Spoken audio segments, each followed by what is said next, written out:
مگر تہجد کے لیے اٹھنا ہی تھا. سفر میں اہل اٹھتے نہیں کہ نہیں اٹھ جانا. سفر کے بعد تہجد کے بعد فجر تک قرآن کی تلاوت ان کی عادت تھی. حدیث میں آتا ہے کہ ایک آدمی جب موت کا فرشتہ کسی کی روح لے جانے کے لیے آتا ہے تو سب سے پہلے محلے کی مسجد میں جاتا ہے, اس کا اٹینڈنس اٹھاتا ہے, کیا بھائی نے نمازی بے نمازی. اس کے بعد اس کی روحانی نکالنے کا فیصلہ ڈیسائیڈ ہوتا ہے کہ اسے کیسی روح ویسا فرشتہ. اگر نیک روح ہے تو نیک فرشتہ پہنچتا ہے, نیک وقت میں پہنچتا ہے. زندگی بھر جو تہجد نہ چھوٹے, جس کی نہ چھوٹے, میرے دوستو اللہ تعالیٰ اس کی روح نکالنے کے لیے تہجد کا وقت جو ہے منتخب کر رہا ہے, تو ان کے تہجد کی قبولیت کی نشانی ہے. کتنی نگاہیں بھیگی ہوئی تھیں, کتنے دل غمگین تھے. کون سی دولت تھی وہ ان کے پاس؟ دنیا تو انہوں نے کچھ نہیں کمایا, دنیا کو انہوں نے کچھ نہیں کمایا, ذاتی مکان بھی ان کا نہیں تھا, لیکن دین کے اعتبار سے ہر ایک کی بھلائی, ہر ایک کی خیر خواہی, علماء بھی چاہنے والے, حفاظ بھی چاہنے والے, بڑے بھی چاہنے والے, چھوٹے بھی چاہنے والے. میرے دوستو جب ایک انسان دنیا سے روانہ ہوتا ہے تو 3 چیزیں جاری رہتی ہیں, اس کے اعمال رک جاتے ہیں. حدیث میں آتا ہے اذا مات الانسان انقطع عملہ, جب ایک انسان گزر جاتا ہے تو اس کے اعمال رک جاتے ہیں, الا من ثلاث, 3 چیزوں کے علاوہ. صدقۃ جاریہ, صدقہ جاریہ جاری رہتا ہے. وعلم ينتفع به, ایسا علم جس سے فائدہ اٹھایا جائے. وولد صالح يدعو له, اور ایسی اولاد جو اس کے لیے دعا کرتی ہو. صدقات جاریہ میں اللہ رب العزت نے انہیں بہت کچھ کمانے کا موقع دیا. کئی صدقات جاریہ کہ اللہ والے فرماتے ہیں کہ دے دے, دلا دے, دینے والے کا رستہ دکھا دے. تینوں میں بھی الحمدللہ ان کی حیثیت کے برابر کام کرتے. اور ایسا علم جس سے فائدہ اٹھایا جائے. کئی لوگ کہتے ہیں کہ میں نے حضرت سے قرآن پڑھا, میں نے حضرت سے وہ بات سیکھی. ایک ساتھی سے میں نے بولا کہ بھائی آپ نے جو ہے ہمارے گھر ناشتہ بھیجا, اللہ تعالیٰ آپ کو جزائے خیر عطا فرمائے. تو انہوں نے کہا کہ آج یہ میری داڑھی, یہ ٹوپی قسم خدا کی حضرت کی برکت ہی بھائی. گمتا بازار مسجد کے اندر آج سے 30 سال پہلے جو بیانات انہوں نے کیا ہے, اس بیانات کی برکت سے میری زندگی میں دین آیا, اس کی برکت سے میری زندگی میں تبدیلیاں آئیں. میرے دوستو کوئی آدمی اپنی خوبی نہ کہے, لیکن بات دم کے ان کا نیک تذکرہ کرنا یہ سنت ہے. حدیث میں آتا ہے اذکروا محاسن موتاکم, تم اپنے موتاؤں کے, اپنے گزرے ہوئے لوگوں کے خوبیوں کو بیان کرو اور خامیوں کو ہرگز نہ دیکھو. اگر خامیوں کا تذکرہ کریں گے تو کہنے والے کی نیکیاں ان کے نامہ اعمال میں چلی جائیں گی, اور ان کے جو ہے گناہ جو ہے انسان ہونے کے ناطے انہوں نے جو کیا وہ کہنے والے کے نامہ اعمال میں آ جائے. میرے دوستو میں اپنے والد محترم کی طرف سے, جو اس مدرسے کے ایک خادم تھے, ایک سرپرست تھے, اور اس جو ہے مدرسے کے جو صدر حاجی ثناء اللہ صاحب کے جو ہے دیرینہ دوست تھے.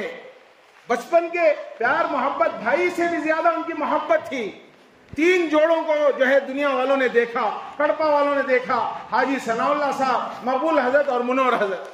حالانکہ دنیا کے اعتبار سے ان کا کوئی رشتہ نہیں, لیکن ایمان, اعمال, دوستی کا ایک مثال انہوں نے قائم کی. میرے دوستو دنیا کے اعتبار سے انہوں نے کچھ کمایا نہیں, لیکن اپنی اولاد کو عالم بنایا, مفتی بنایا. ان کے اولاد میں جو ہے 4-4, 5-5 حافظ آئے, اور مفتیاں آئے, اور نواسیاں حافظ بنے, پوتیاں حافظ بنے. یہ کچھ جو ہے یہ کوئی کم چیز نہیں ہے. اب ان کو دیکھ کر ہمیں کیا سیکھنا بھائی؟ ہم بھی اپنی اولاد کو اسی طرح بنائیں گے, ہم بھی ایسی زندگی گزاریں گے. حدیث میں آتا ہے کہ ایک انسان جب جو ہے انتقال ہو جاتا ہے, لوگ جو ہے اسے چھوڑ کر جو ہے قبرستان سے باہر آ جاتے ہیں تو پورے لوگ چلے جاتے ہیں, مگر کچھ ہی دیر میں مرحوم کے کانوں تک جانے والوں کی قدموں کی آہٹ سنائی دیتی رہتی ہے. 2 فرشتے آتے ہیں اور ان کا انٹرویو لینا چاہتے ہیں. وہ انٹرویو میں انہوں پاس، پوری آخرت کے منزلہ ان کے پاس کرنا بولے تو پہلے انٹرویو لینے کے لیے تنہائی ہونا. پورے رشتہ داراں چلے گئے، بیٹے چلے گئے، داماداں چلے گئے، دوستاں چلے گئے، فرینڈاں چلے گئے. تمہیں جاتے نہیں کیا بات تو 3-4 نورانی چہرے وہاں ٹھہرے رہتے. 3-4 نورانی چہرے وہاں ٹھہرے رہتے. میں ایسے ہی نہیں کہہ رہا ہوں. فضائل قرآن کے اندر حضرت شیخ الحدیث مولانا محمد زکریا صاحب رحمۃ اللہ علیہ نے حدیث لکھی ہے. انٹرویو لینے کے لیے تنہائی چاہتے. سب جنے چلے گئے نا بھائی، تمہیں جاتے نہیں کیا بولے تو ہمیں جانے والے نہیں بھائی، ہمیں رہنے والے. جانے والے انہوں جاتے ہیں، دیکھو انہوں جانے والے، ہمیں رہنے والے. سب جنے ہاتھ دینے والے، ہمیں ساتھ دینے والے. کون با اتنا ہمت سے تمہیں ہمارے سامنے بولتے ہیں؟ ہمیں کون معلوم تم نہ منکر نکیر، ہم نہ دیکھ کو بڑے بڑے ان کو پسینہ آ جاتا. تمہیں اتنا ہمت سے ان کے ساتھ جو ہے بیٹھے ہیں نورانی چہرے، کون تمہیں آخر؟ حدیث میں آتا ہے ایک کہتا ہے کہ میں مرحوم کا ایمان ہوں. تمہیں کون با؟ میں مرحوم کی نماز ہوں. تمہیں کون با اتنا ہمت سے میں مرحوم کا روزہ ہوں. تمہیں کون با؟ میں مرحوم کی زکات ہوں. تمہیں کون جی؟ میں مرحوم کا روزہ ہوں، میں مرحوم کا حج ہوں. 4 طرف جیسا سی ایم پی ایم کو جو ہے سیکورٹی گارڈز جیسا گنا کے ساتھ AK-47 کے ساتھ جیسا حفاظت کرنے کے لیے ٹھہرے رہتے، ویسا ایک مرحوم کے چاروں طرف نورانی چہرے ٹھہرے ہیں ان کی ہمت کے لیے. انہوں مسٹر جو ہے مسٹر ایمان کہتے، انہوں مسٹر نماز، انہوں مسٹر حج، انہوں مسٹر روزہ، مسٹر زکات. ارے پورے مرحوم کے ہے بھائی. سینے پر ایک لاڑیلا، ایک نورانی چہرہ بیٹھا ہوا ہے. میرے دوستو پوچھتے منکر نکیر، با انہوں سب سیڈا میں کھڑ کے ہے، تمہیں مرحوم کے سینے پہ چڑھ کے بیٹھ کے ہے کیا؟ کون تمہیں؟ میں مرحوم کا قرآن جی، قرآن. میرے دوستو جو تنہائیوں میں، رات کی تنہائیوں میں قرآن کی تلاوت، کوئی دیکھے نہ دیکھے، محفلوں میں قرآن کی تلاوت، اپنی آل اولاد کو قرآن کی تلاوت کا پابند بنائے. وہ قرآن مرحوم کے سینے پہ ٹھہر کے آنے والے کی ہمت کے لیے بولتا ہے کہ ہم ان کے ساتھ ہیں. ہاتھ دینے والے چلے گئے، ساتھ دینے والے ہمیں ہیں. کون؟ مرحوم کا ایمان، مرحوم کی نماز، مرحوم کی زکات، مرحوم کا حج، مرحوم کا روزہ، مرحوم کا قرآن. میرے دوستو انہی چیزوں کی ہمیں حفاظت کرنا ہے. ارادہ کرو کہ کسی کی موت کو دیکھ کر ہم اپنی موت کو یاد کرنے والے بنیں. اور اس مسجد سے، اس مدرسے سے چونکہ والد صاحب کا گہرا تعلق تھا، باہر کہیں جاؤ نہیں جاؤ 10 منٹ اگر وہ آ کے یہاں چلے گئے ایسا محسوس کرتے جیسے ان کی چارجنگ ہو گئی. کیوں؟ یہ نورانی ماحول، قرآن پڑھتے سے بچے، یہاں کی خدمتیں، یہاں کی مسجدیں، اس لیے کہ پہلے دن سے فکروں میں والد محترم شریک ہیں. میرے دوستو اس مدرسے کے موجودہ صدر ہمارے بھائی حاجی قدرت اللہ صاحب بھی اپنے آپ کو اس وقت یتیم محسوس کر رہے ہیں کہ ان کے سر کے اوپر سے ایک سایہ چلا گیا. میرے دوستو ہم بھی محسوس کر رہے ہیں، لیکن ہم دعا کریں گے کہ اللہ تعالیٰ جو ہے یہاں سے وہ نہیں گئے بلکہ اپنے اچھے اخلاق کو چھوڑ کر، اچھے عادتوں کو چھوڑ کر، اچھے ساتھیوں کو چھوڑ کر دنیا سے گئے. میں ایک بیٹا ہونے کے ناطے ان کی طرف سے گزارش کرتے ہوئے اپنی بات ختم کرتا ہوں کہ انسان ہونے کے ناطے تقریباً 80 سال وہ شہر میں گزارے.